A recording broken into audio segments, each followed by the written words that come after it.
What is going on, guys? It is time for another episode of the Chasing Waypoints podcast. And we are back. We are back from the land of Zakar. Or Zakar, or however you guys want to pronounce it, but located and nestled away in the Mojave, California desert area. I don't know what that is. California City? Something like that? Well, anyway, we are back. And we're back, and this is the report from the Get On ADV Fest put on by Revzilla at the Rawhide Zakar compound in Mojave, California. Weekend getaway Thursday through Sunday. Vendors, motorcycle rides, adventures, and all sorts of stuff. So, went up there with Travis from every single Sunday. Had a great time. Got to do some riding on the 790 project bike. Done, ready to go. Even came back with some souvenirs. So let's talk about that for this episode, as this is episode number 68. Oh, I know you guys like the timing of that one. Very nice. All right, turn the party down. Let's get right into it. All right, so nestled about 3 hours away from San Diego. Normally, because that's about how long it took me to get back-ish. But if you're like me and you enjoy thoroughly preparing at the end of a week for a event at the very last minute, and you're headed north, you are going to be leaving with the rest of Southern California up to that area. Those headed to Vegas, headed to Bakersfield, headed to parts unknown. Traveling on the 15, the 5, and the 14, and whatever other freeways I took to get there. But talk about a mission. And then, of course, towing. I got a new setup going, the 6x12 trailer, which I've got some great ideas after talking and seeing the Moto van up there. On Instagram, if you guys follow that, you get the Moto van. Get some more information about the Sprinter van setup that they're doing, and it is pretty rad. So I got an idea from it on doing the beds and some of the stuff. I was talking to Travis, the owner of the Moto van, and he was kind of sharing what he does and his thing, and I'm going, well, man, I could do the same thing in my 6x12 trailer. So here we go. One more project, but not really. We're going to take it easy, a little bit at a time, because these last couple of weeks were definitely a lot to, I should say it was a pretty big bite to chew. So, or however you want to put it, whatever, insert whatever, thing when you take over or take on too much at one time. Lessons were learned and things happen. But you know what? In the end, time was very important. Got to spend time preparing and getting ready, spend some time with the girlfriend, and then, do some stuff more around the house. But I wish I could have done more. And, prioritizing time, I'm finding as getting older, is a very expensive thing, and not prioritizing time, but rather time itself is rather expensive. So you got to pick and choose what you're going to be doing. So don't want to get too philosophical and sparkly-eyed or whatever you want to call it, as I'm doing spirit fingers. You guys can't see that because, well, this isn't the live stream and you guys can't see the camera. The camera is off, or is it? Okay. So Get On ADV Fest, 4 days up at the Rawhide Zakar compound. Pretty interesting setup. Got the Connex boxes. It's a perfect training ground. There's a ton of trails and stuff like that in the area. The fabled Jawbone Canyon, all through that area, which I'd never seen, I've only heard of. But went in there and got to do some exploring, got to do some bike dropping, got to do a lot of stuff. Learn the boundaries of the 790 and my boundaries, of course. It wasn't too bad. I definitely had some fun. So let's see. Where do we start? Okay, well, we already know the drive up sucked. It was like a 5-hour trip just to get up there, and I got there literally just in time to sit down with some friends, have some with a friend and some new friends, and have some food at the only restaurant in town that's worth a visit, the Thai food restaurant. Can't remember the name of it, but from the outside it's very unassuming, but the food was pretty good. The iced tea was pretty good, and so did that, got to enjoy a light, 50 to 55 mile an hour breeze that was just kind of playing with the trees and buildings and signs and stuff. So that was a little bit challenging the first night. You really couldn't do anything because it was just so windy. Got there. It turned into a late night session of just grinding on the bike, getting a few little things ready. Rottweiler Performance / Scott's came through at the very end, which I'm going to share some details on that a little bit later on Instagram about one of the final steps, which was installing the Scott's damper on the 790 with the Rottweiler triple clamp and the Raid Garage fuel tanks. There's some stuff to be known there. So we'll talk a little bit about that. I am trying to get some measurements for some stuff to make sure we put out some correct information, because I got a feeling I'm not the only one that's going to be doing the Raid Garage rally tank along with the Rottweiler triple clamp. So some stuff to watch out for. But anyway, so went on that, and then from there it turned into doing some graphics, and I do have to give a big shout out to Travis and Every Single Sunday for giving me a hand with that. Graphics is by no means my strong suit, and Travis made such quick work of it and helping me with it and kind of showing me the pointers and the stuff to get it done very, very quickly. And I was, took a heat gun. Also a big shout out to Josh from Authentic Design Group on knocking out the graphics and getting them done. It was completely last minute, like literally like 4 or 5 days before the event, hitting him up and he said, I think we can make it happen, and absolutely pulling through. So we worked on that and they came out great. Bike got a lot of looks, which is awesome. A lot of questions about the bike and the bike build, and I am behind. I want to do a piece-by-piece breakdown of what I went through on it, and just kind of every component and how it was selected, just to get the information out there, and hopefully serve as a tool for those that are looking to build it or build something similar in the future. So hopefully it will help a lot of people on their decision. I know there was a few people that pulled the trigger on the Raid kit after seeing the bike, and I shared my experience with them. So I'm happy to see that. I'm sure Raid will be happy, get some more of those kits out there, because, well, it is pretty nice, I gotta say. He did a really good job, and, well, crash tested and Victor approved. Slid out. If you guys are following on Instagram, you saw it there, my lack of technique, and resulting in a gravity check, and happy to report, not one gravity check, but 2, except only one of them was caught on camera. So, haha. Although I wish the second one was, because I honestly, at that point, I was out of gas, and I just basically had this, that was it. I had nothing left. I went and tried to budge the bike, and I couldn't. And luckily, Travis had my back and helped me up, which I'll share more about that here in a minute. But, so late night grind on that thing. I don't know. I think I ended up getting, packing it in somewhere around 11:30, midnight, something like that. I have no idea. Woke up super cold on Saturday. I got woken up a couple of times because it was just freezing. I was going to stay inside the trailer, move the bike over, but I was just like, I'm done. So I just climbed into the car, unfolded the sleeping bag, and said, this will work. And, it did until about, 3, 4 in the morning. And then it was just way cold, which is not what I expected. So from there, woke up the next day, they were kind of doing some stuff. Everybody was kind of doing their rides and everything. They were up early. I was really surprised. So I was like, okay, well, set up my Easy up, set up the little area there, put up the banner, did all of that. And then, and just kind of took in the sights. We went to registration, had some breakfast, walked around, and man, there was a ton of vendors were there. Galfer Yoshimura, Builtwell, Cycle Gear, of course, being part of the Revzilla conglomerate.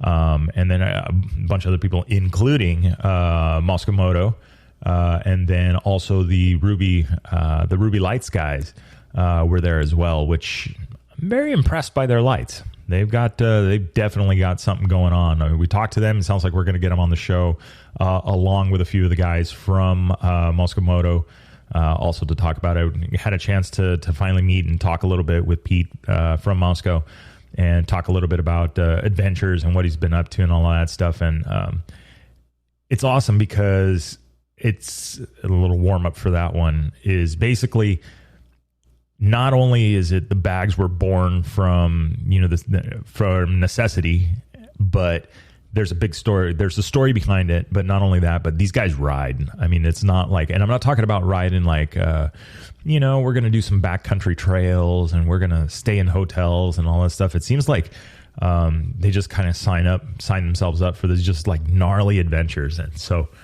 he's definitely got a lot to talk about. And I can't wait to have a chat with him and really go over the stuff. So from there, the next part is going to be talking maybe with the Ruby guys, also talking with the other guys from Mosko that are doing the apparel. A lot of stuff. I'm going to reach out to the guys from Galfer. I learned some stuff this weekend, and I want to share that stuff because there's a lot of things that go on in the background, and reasons why components get selected or components get built the way they get built for a reason. I mean, there's some technology, there's some things that if we knew and we knew the kind of loads and stresses and things that they go through, that we would be able to make better and more informed decisions of what we were buying, and after riding the bike this weekend, there's a few things that I'm working on. I hit the ground running today and reached out to Scott's about setting up a stabilizer, which, believe it or not, they are and they aren't right on like a drop on and, ready to go. And that's it, dial a number and you're good to go. No, there is some adjustment to these things. And actually they're all important adjustments. So I'm excited to start messing with it. Same with the suspension, had the counter shocks on there, did some stuff, but anyway, we could go on for a while, but we're going to break it up into a couple of different shows and talk about different things, and they're all going to be a result of going to the Revzilla Get On ADV Fest out at the Rawhide compound. So I'm really looking forward to it. I'm really excited about it. But anyway, so day one, we're going through the whole thing, and I'm like, everybody kind of took off. I really wasn't sure what that was going to do. I finished putting the Mosko Reckless 10 on the 790, which is the perfect size. I like to travel light, and what needs to be on the bike for the bike goes on the bike, and what needs to be on for me goes on me. So, i.e., thermal blankets, first aid kit, battery charger for the phone, the Garmin InReach, which very important, guys. I did see another few people out there running the InReaches on their motorcycle. Thank you. First and foremost, we'll know where to find the bike. But if you've seen anybody have a high-speed get-off, generally you're going to travel further than the motorcycle. So your best bet to be found quicker is, to be wearing the device rather than having the motorcycle wear the device. So the device was meant for you, not for it. So that's a pro tip of the day. Don't be a noob, or don't be a dweeb, or whatever, cool 80s saying that they had, or don't be a square or a lame or whatever you want to call it. I think that's Cholo speak, right? Lame. Wear your device and make sure that it is in a reachable location, in the back pocket of your Climb Arsenal vest or your Wolf vest.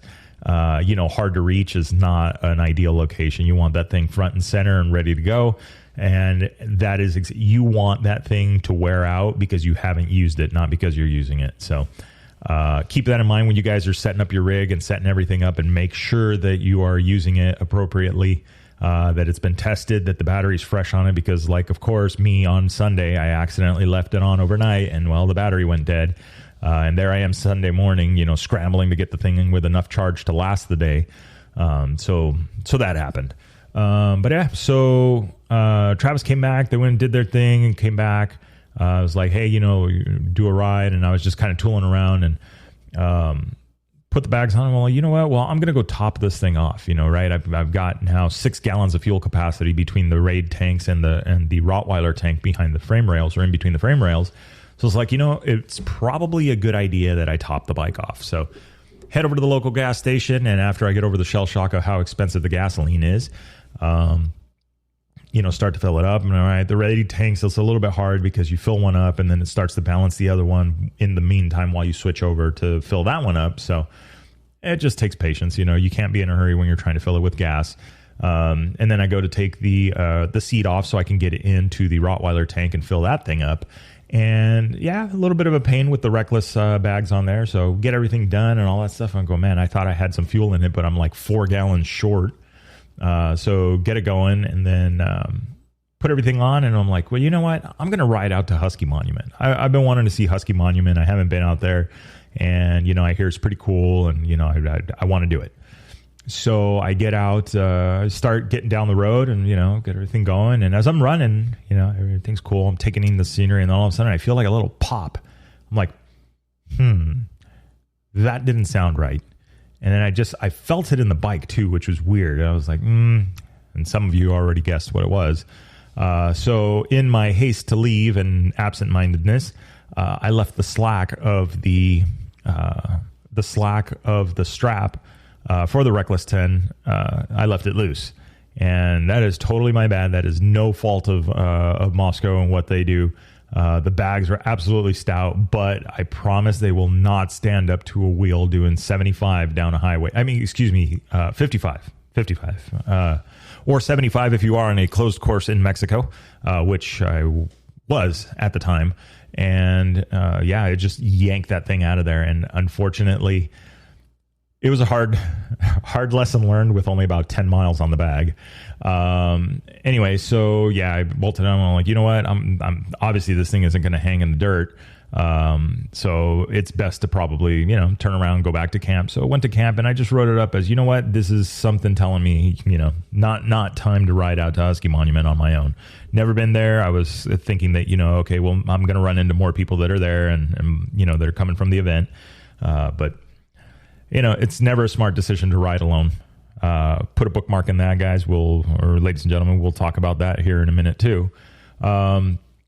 Turn around, came back, and I was there chilling. And then anyway, so the guys are, hey, we're going for a ride or whatever. And Travis says, hey, you want to go for a ride? And I'm like, yeah, sure. Get this out. And he says, he's got tools and tubes and all that stuff. So I'm like, all right, cool. I just ditched the stuff off the bike and we go for a ride. And we ended up going for a ride with one of the rawhide instructors. And we went out to just in the trails there. We put in about 30 miles. And it just, at a point in the ride, we stop and Travis looks over, hey, you doing good? And I'm like, yeah, dude. And it was one of those things where I was like, I'm not going to say emotional, but the ride meant a lot to me because it's been a while since I had been on the bike. It's been a while that I'd been out to the desert. And it was just kind of like one of those, like, all right. And not only that, but, we spent a lot of time working and getting the bike ready. And to not really have any mechanical issues with the bike the entire weekend, even though we roughly put about 100 or so miles on it. But no mechanical issues. Everything was just running clean. The bike was ready to go the whole time. It was just, it was impressive and it was great being out there and the bike just felt really good. The tire recommendation from both Travis and Randy, on the Tusk D Sport rear with the Shinko Fatty front, was spot on. I mean, the phenomenal tires. I honestly, I'm sure I had too much air in them, but they still worked very, very well. And had great traction. I was getting used to a little bit because I'm not really used to riding a knobby that aggressive in the dirt, because on the street, it actually, they held up pretty well. I didn't test them in grooves, grooved freeway or anything like that. But, when we're in Jawbone, you get into some of this like little road section there and going in and out of the corners, and it didn't feel gummy, which is, to me, there's a big thing with knobs on the street is that you usually get that knobby feeling. So, again, the Tusk D Sport rear with the Shinko fatty front on it. It's a 9100 216 MX, I believe it is. Worked really, really well. I was happy with that combination for sure. So rode up, kind of went back and forth, and then it'd been a minute, right, since I had ridden the bike, and I've lost a considerable amount of weight, and so we're going through some of this stuff, and we hit a couple of like washouts, and after I hit the first one, I checked up, right? I hit the first one. I was like, I don't know how this bike's going to react. One, I'm lighter. When I had Alex, when I gave him the spec sheet, I gave him my DMV weight, not my real weight, knowing that I was going to lose some weight by then, but I kind of guesstimated it, and still ended up being about almost 40 pounds lighter than what I had originally told him. So I was weary of that, and I definitely wanted to make sure. And I will own up to this because I know how important it is, and I didn't do it, but I didn't, air pressures. I just kind of rode with what I had, which was somewhere just north of 30, about maybe 32 pounds. And then, didn't set the sag, didn't do any of that stuff. I just sent it, and the bike really worked phenomenal. I mean, to me, this was a wake up call for it that, I was able to hit, some of the rough stuff, and the bike just kind of soaks it right up. In point to also throw in there that I also had the counter shocks on it. And so I rode it, I noticed it. I still noticed the same difference. The vibration in the bars was pretty much completely gone, on the fast graded road stuff. And then when you got into when you get into kind of the rougher stuff, you didn't really notice it, but the suspension just kind of took over and said, okay, I got this. And worked really well. So there's some adjustments that need to be made. I think right now, the next thing is going to be a good, wash, clean up, and inspect all of the work that I did and make sure that all the bolts are still tight. Everything that I put in its place is still in its place, but then focus on the setup of it. The right tire pressure, the right sag. I have some ideas on the compression and rebound. I believe that was on Saturday night after we got back. We walked over to this kind of a rough section there because coming back into camp, we hit, kind of a rougher, a few little bumps and kind of whoops, and it wasn't too bad, but it was a little rough. And I was feeling pretty confident in the bike, so I just kind of stayed in it and said, well, we're going to see what the suspension does. And I was pleasantly surprised. It took everything. It did not feel wild and out of control or anything like that. It just felt plush and solid. So I was like, okay, this is good. And then Travis says, hey, you know what? We got, there's another road on this side. He's all, let me throw a leg on it since I'm fresh off my bike. And so he went and he took it up and down a couple times and was like, cool. And he said, yeah, it feels pretty good, but I bottomed it out. It goes without say that he is a much better rider than I am. He practices different disciplines with the hard enduro stuff and then also on the big bike. So he's more versed on that kind of stuff and also done some track days. So I said, okay, well, yeah, of course, and so he rides it and brings back feedback, and then we take off the counter shocks, and there is a marked difference. It changes the bike the way that it is, and to be transparent on this is, it does make such a difference that you almost have to tune with it and not without it. You can't tune without it and then say, okay, just bolt it on and then, yeah, we're going to be good to go. No, I believe it completes the puzzle, and it helps the suspension do something that is very difficult for it to do. And if you've seen the floppy F1 cars as of late, you'll kind of get the idea of what it kind of helps prevent. But because it helps prevent that, now it allows your suspension to work on other stuff. And so you need to kind of tune it to that. I got a lot of questions about the thing because obviously, people look at it and go, what's this? You look at it and you just don't know what it is because you don't see typically things bolted to forks like that. But I was very, very impressed with how it functioned. And yeah, yes, the bike did feel different to Travis when he rode it through the ride. And this stuff was pretty beat up. He was going through the travel. But I definitely think that with it, and then a little bit more tuning on the forks so that they both work in conjunction, I think this thing is going to be primo. It was like, it's probably the closest I've ever felt. And I knew that before I started on this last stint of mods on the 790, I knew that I was going to have to do some tweaking on the clickers for it. Well, I put the tools away and I just left the counter shocks on it and I was good to go. So what that tells me is great. Now there's room for improvement elsewhere. And so that's, we're going to be looking forward to doing that and getting that thing dialed in a little bit better to match the rear shock. Conflict took care of the WP Pro Components rear shock, put their treatment on it. and it feels plush, and it was doing its job. Now we just got to marry the two a little bit better, and this thing's, going to be even more dialed. 15 tooth counter sprocket. I did that right before we went.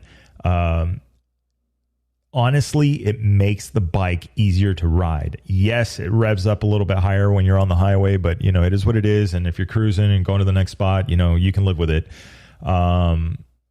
But in the dirt, these bikes with that tall 1645, they move pretty fast in first gear. So if you're trying to crawl down something, the bike's going to be moving at a good speed. So this 15 tooth really helped.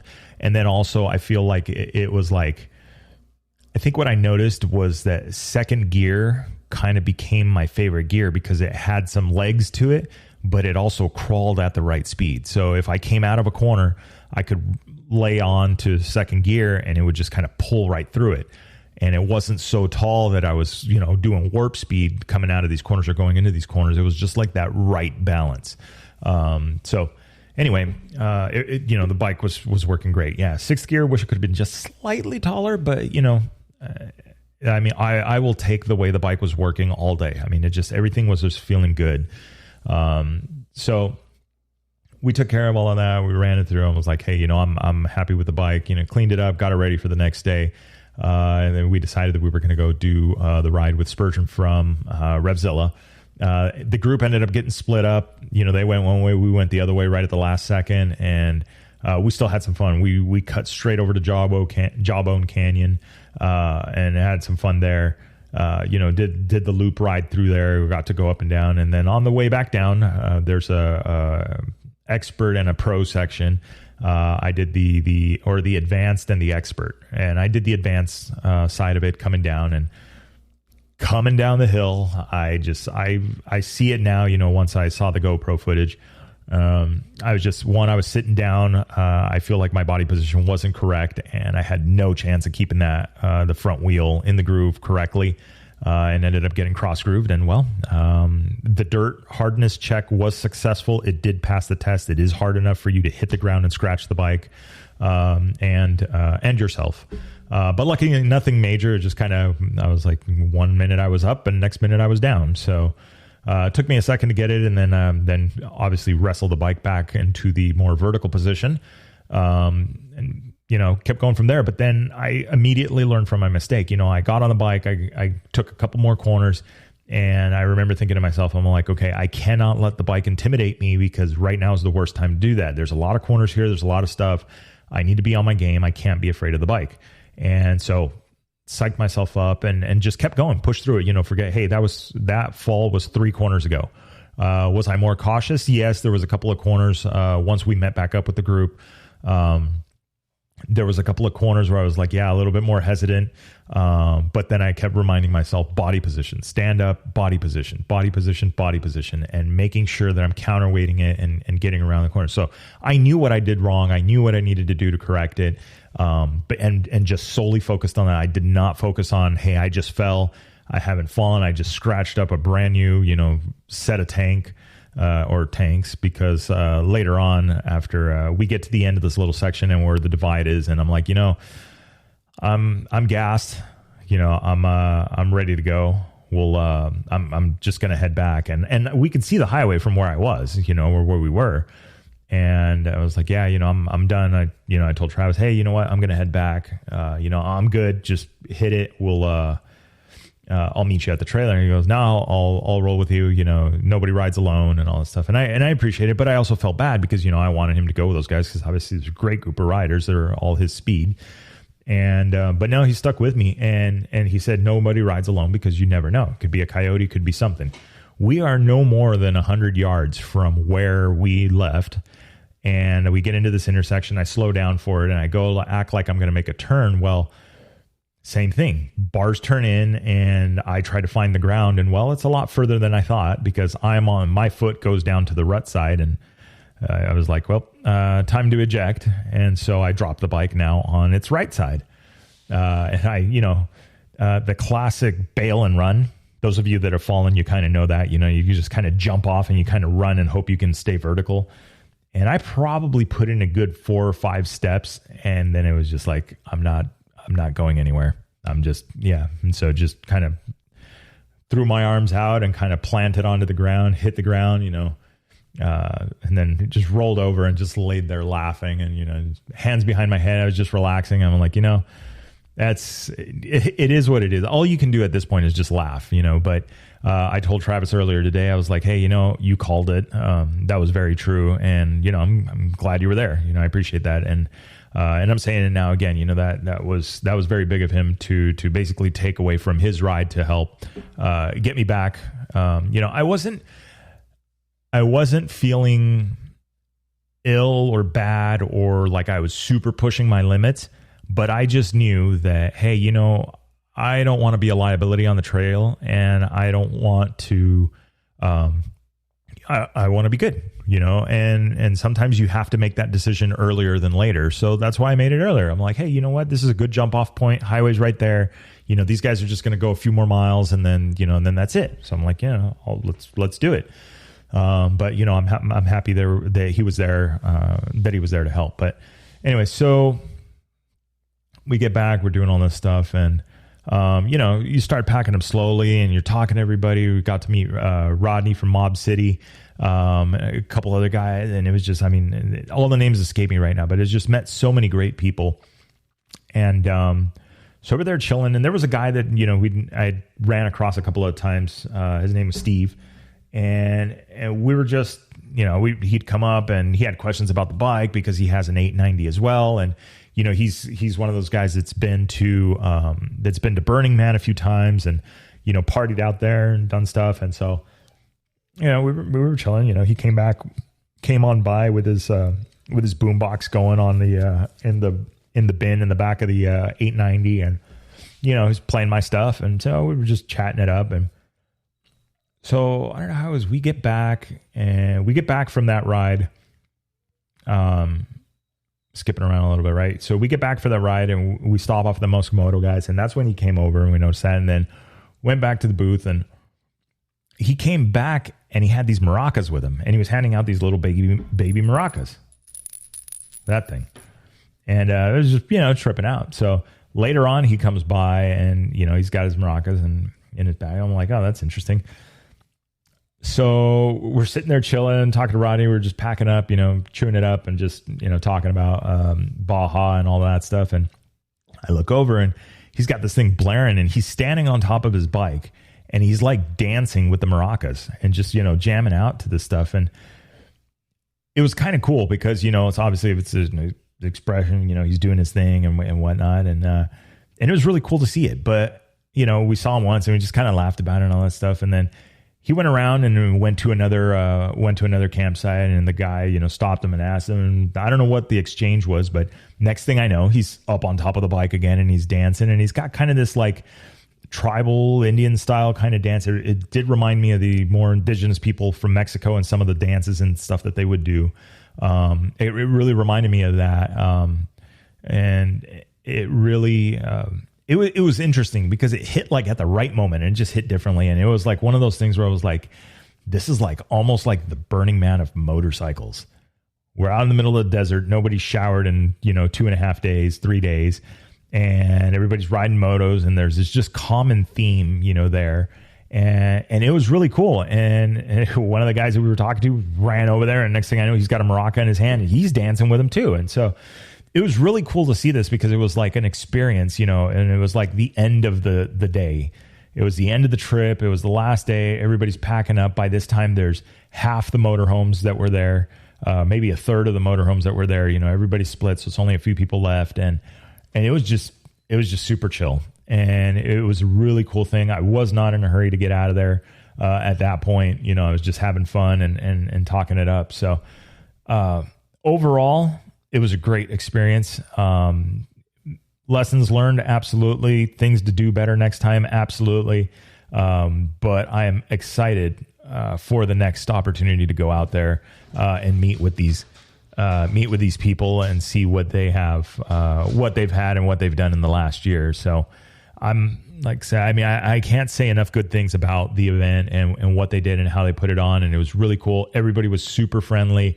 Everybody just got along, and it was great just riding and sharing stories and talking about adventures and stuff like that. So I'm looking forward to it.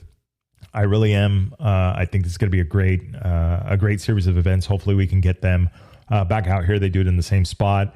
Lots of great riding out there, and like I said, everybody was very welcoming. So I hope that everybody gets a chance to make it out to it and spend a few days out at the Zakar training grounds.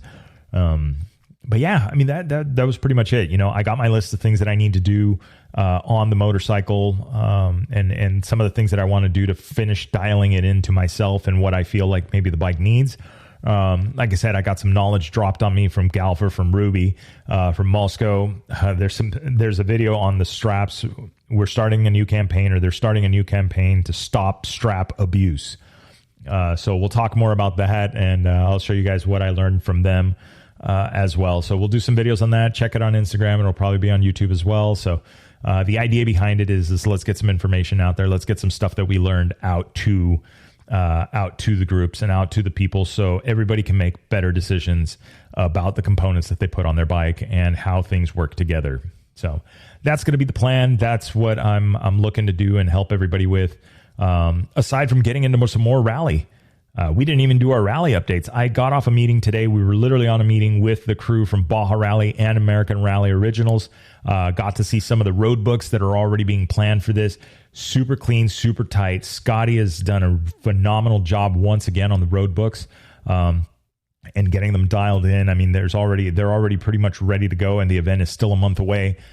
So I'm absolutely excited about that. I'm stoked to get down to Baja and meet up with the rally family and talk in the bivouacs and shake hands and meet more people. And it's just going to be an awesome, phenomenal time. We're talking to Rodney from Mob City about coming down maybe for that event and checking it out. He was expressing some interest in getting into the rally stuff, and this is going to be the perfect event. I'm seeing how they're structuring it and what we're going to be doing, and it really is going to be the perfect event for somebody that is completely new and green to rally raid and wants to try it. So I'm looking forward to that for sure, and getting some people out there. And then let's see what else we got going on. We got that Kotar rallies in full swing. I definitely want to check in with Mike and see what he's got going on. I know he's hard at work on this year's event. And then also maybe even check in with the guys over at Sonora Rally, their event coming in October, right behind the 6-day Baja Rally, and also right in there with the Morocco Rally. So lots to go still in the rally raid side of things, and then in the ride side of things, there's still a ton coming. So I'm looking forward to sharing all that information with you guys as much as we can. And yeah, let's see, trying to think what else we're thinking. Mosko Moto is going to be doing. So if you guys are in San Diego and tuning in from San Diego, Mosko Moto is going to be doing a ride night or bike night coming up here soon. Let me see if I can find the dates for it. I should have probably better prepared for this. But let's see here. We are not computing here. Mosko Moto, San Diego. All right, events and rallies. Midnight Animal Cafe, or Midnight Animal Coffee, May 7th through 8th is where they're going to be, and that's the Mosko meetup. So if you guys are in town, they're going to be April 27th. They're going to be in Los Angeles for the Mosko meetup at Moto Republic. The 29th, they'll be at Irv Seaver BMW Motorcycles. Then the 29th through the 1st, they're going to be at in Portland, Oregon for the One Motorcycle Show. The 29th through May 1st will also be at Skull Shoals Dual Sport and Adventure Ride. Let's see. And then, May 6th through 7th is going to be the Mosko meetup at Midnight Animal Coffee here in San Diego. So hopefully you guys, if you're tuning in from San Diego or close by, can make it out to the event. I am literally marking it as going. I'm definitely going to be checking it out. It looks like it's down in National City. I am planning on taking the 790 down there in all its dirty glory with the scratches and everything and all. before we do the before we do another set of graphics and I clean up my boo-boos on the tank. I'll leave the anodized parts as is, although it pains me to do so, but hey, it is what it is. But you know what? It's got character now, as they said. So that'll be next, and we'll be getting that going here shortly. And yeah, we'll be doing the thing. So anyway, so with that being said, guys, I think that is going to be a wrap for this week's episode of the Chasing Waypoints podcast. Special thanks to Mosko Moto for helping us out and getting us set up and dialed with all the right information to pick the right bags for this trip. So I absolutely am stoked that they were able to get me some information and get me the proper gear in time for the event and get me set up. Wade was a huge help there in helping me pick the right gear for it. So if you guys are looking for bags and stuff like that, definitely go and check them out. They're building them right. I've tried Krieg. I've tried a few of the other ones. Those are great bags, but there's, Mosko's got a one-up on them. Like all the things that I kind of think of, like, oh, it'd be cool to have this removable. It is already removable. So yes. So check them out. They're a great bag. So anyway, with that being said, now it is the end of the show. Hope everybody has a good week, and we will talk to you guys or see you guys soon.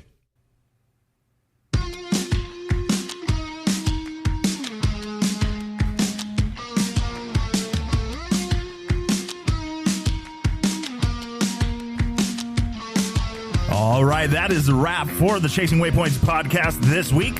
Hope you guys enjoyed the show. Don't forget to like and subscribe if you like what you heard.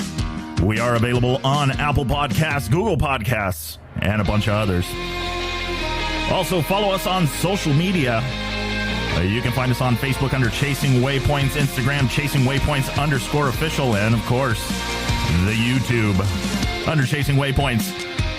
Hope everybody has a good week. We will see you guys for the next episode. Remember, shiny side up, and don't forget to tag us. We want to see where you guys are riding and what you guys are up to. Have a great week.